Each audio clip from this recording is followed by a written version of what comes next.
Hello everyone, and welcome for today's video and welcome back to my channel.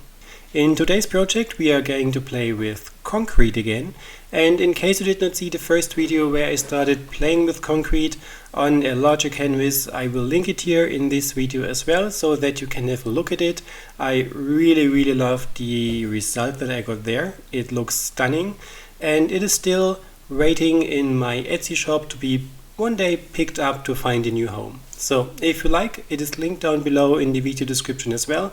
Have a look, and if you like, give it a new home. But returning back to this project here, as you can see, it is a heart-shaped canvas. It is 40 centimeter large. It is a reused pour canvas. It probably was a Dutch pour, a failed one, as so many of my Dutch pours just failed. I think this is the technique I actually cannot get a hang for, so I really did not like the design and the look so much. I know a couple of you commented on the making of video that you like the look, that you like the colors and the design and everything, but for me I really did not have a good feeling looking at it, so I most of times have to do something differently with them. And therefore the concrete came pretty handy. The concept itself is pretty simple, so basically you just mix up the concrete as it is written on the packaging, and this was an artist kind of concrete thingy. When I'm going to play again with concrete in the future, I'm just going to go for my hobby market or a Home Depot equivalent that we have here in Germany and get myself just some regular concrete. It is cheaper, I guess. But as I still had this concrete here, I used it up, just mixing it with water, and depending on how thick or thin you want it, you can use more or less water. I want it to be rather thick, so I mixed it as it is supposed to be and added it onto this canvas with just a regular palette knife. One can pretty much sculpt it, so you can use the palette knife and manipulate it. You can make it a bit rougher, so like a really rough texture. You can make it softer when you add a bit more water, and then you can smoothen it out a bit more. This concrete here has some mini tiny stones in it, so it really gives it a rough look, which I wanted to have. And I also wanted to have these lines in there, so just to give it a bit more variety and yeah, just to make it look a bit more interesting, I guess. The second half of the heart was supposed to be blank because this side is covered in resin in the end, and also the lines that I made in the concrete are going to be flooded with resin in the end, at least in my imagination. You will see in a couple of minutes that this is going to end up in a really mess. So everything failed that could have gone wrong, I guess. So you will see me struggle a bit. When it comes to the pigments that I'm using here, I must say those worked super pretty. I decided to pick 3 shades of resin pigments from ColourArte, and this is the Rezin Arte Luster Pigments series, which is so pretty. In case you have not tried them, I will link the website from Leslie down below in the video description as well, so that you can have a look. I have a couple of her colors and her pigments. They are just so pretty. I also have them for acrylic paints, so that you can make your own acrylic paints with them, and they're just as pretty. I already made a couple of videos back, a couple weeks back, so that you can check it out if you like. So those are really great. For the color tones, I picked someone pinkish, red and violet, just to give this a warm touch, and I also used some white for a lacing effect, and then the disaster started. When I mixed up the resin, everything was completely as usual. I mixed the pigments in, which looked really great. They had a great shimmer, they combined great with the resin, and everything was great until this point. Even at the point when I added the resin onto my piece, I thought everything was still okay, but I already realized that the canvas itself was still a bit saggy. I started to remember that this was the reason why my Dutch pour did not turn out as I initially intended and ended up being some kind weirdly shaped, and then I just hoped that it will not be as bad with the resin. And we all know, working with resin, that this was more a wishful thinking than it was reality.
So I poured on a bit more of the resin to make it somewhat even and level, so to compensate with the little sagginess in the middle, and added the colors, added some whites, tried to lace it, and of course I had to use my heat gun to pop the air bubbles and such and created the lacing effect, which was probably not the best decision, because now things started to run all over the place. And the more I tried to fix it, the worse it became. So I ended up being totally dissatisfied with the look, what the resin actually did. I really must say I love the look of the pigments, so I can in no case blame the pigments for this. It was just my fault and I just jumped into it perhaps a bit too quickly. I did not really like the result. I still let it cure, as there was not so much that I could have done at this point.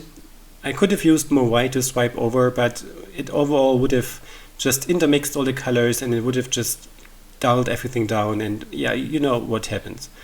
So I just let it cure and was almost about to throw it away because, you know, there was not so much that I could have done with it. But then I just wanted to give it one last try and see what I can do to fix it, to save it. And unfortunately I did record it, but there was no card in my camera, which I just figured out when everything was completed. So this was a tough luck situation, I guess.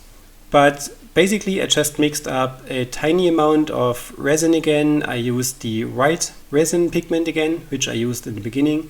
And for the clear resin, I just used black glitter, which you might think, okay, but there is no other pigment in there, just the glitter. And yes, just the glitter. Because I kind of wanted it to be a bit darker and I wanted the underneath color to shine through, but just a bit muted down and darker. You know what I mean? So I mixed it up. I think I used a bit too much of the black glitter, so it's covered a bit better than I expected it to be. But overall, I just put it over there and laced some white over there and basically made the same thing as before, but now a bit more controlled. And I love how this one turned out.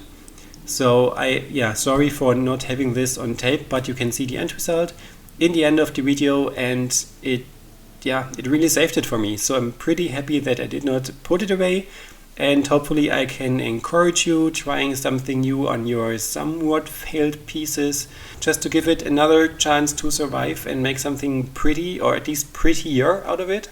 Bottom line, I really look forward to hear what you think about it, if you like what I came up with idea-wise and result-wise. So especially when it comes to my end result that I got here with the added black glitter on top of it. So let me know in the comments, and if this was the first video that you've seen, make sure to have a look at a couple of others, give me a thumbs up, and hopefully subscribe to my channel to not miss out any of my new videos. You can click the bell icon to get notifications, and all my social media links and product links are down below in the video description if you want to try them out as well. This one is not yet on my Etsy store, but if there is someone out there who fell in love with it and the design, let me know, I can put it up there. And besides that, I thank you for your time, thank you for watching, and other than that, I hope to see you in my next video. Have a great day, bye bye.